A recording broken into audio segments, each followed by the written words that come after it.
నారా లోకేష్ ని మర్యాదపూర్వకంగా కలిసిన Andhra Pradesh environment management corporation chairman Polamreddy Dinesh Reddy నెల్లూరులో వీఆర్ పాఠశాల ప్రారంభోత్సవం మరియు స్వర్ణాల చెరువులో నిర్వహించనున్న రొట్టెల పండుగలో పాల్గొనేందుకు వచ్చిన రాష్ట్ర విద్యాశాఖ మంత్రి టీడీపీ జాతీయ ప్రధాన కార్యదర్శి నారా లోకేష్ ని మర్యాదపూర్వకంగా దినేష్ రెడ్డి కలిశారు. రాష్ట్ర వ్యాప్తంగా విద్యారంగంలో అమలవుతున్న విప్లవాత్మక మార్పులు యువతలో ఆయన నింపుతున్న ఆశాజ్యోతి నిజంగా అభినందనీయమన్నారు. పుష్పగుచ్చం అందజేస్తూ ఈ మార్గంలో ఆయనకు నా సంపూర్ణ మద్దతు తెలియజేస్తున్నాను అన్నారు. ప్రభుత్వంలోని అత్యవసర బాధ్యతలు నిర్వర్తిస్తున్న ఆయన వ్యక్తిత్వం, శ్రద్ధ నాకు ఎంతో ప్రేరణ కలిగిస్తోందన్నారు.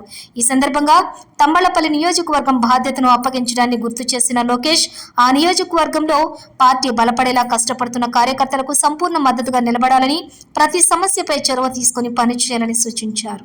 ఆయన మార్గదర్శనంలోని పార్టీ విజయం కోసం మరో మెట్టు ఎక్కే ప్రయత్నం చేస్తాను. లోకేష్ దిశానిర్దేశంతో, నాయకత్వంతో పార్టీ కార్యకలాపాలు మరింత దృఢంగా ప్రజలకు దగ్గరగా ఉండేలా ఏర్పడతాయని నాకు నమ్మకం ఉందన్నారు. ఇది కేవలం కలవడం కాదు, ఇది ఒక శక్తివంతమైన మార్గనిర్దేశం, సేవా ప్రగతికి పునాదిగా నిలిచిన సమావేశం అని Andhra Pradesh environment management corporation chairman Polamreddy Dinesh Reddy అన్నారు.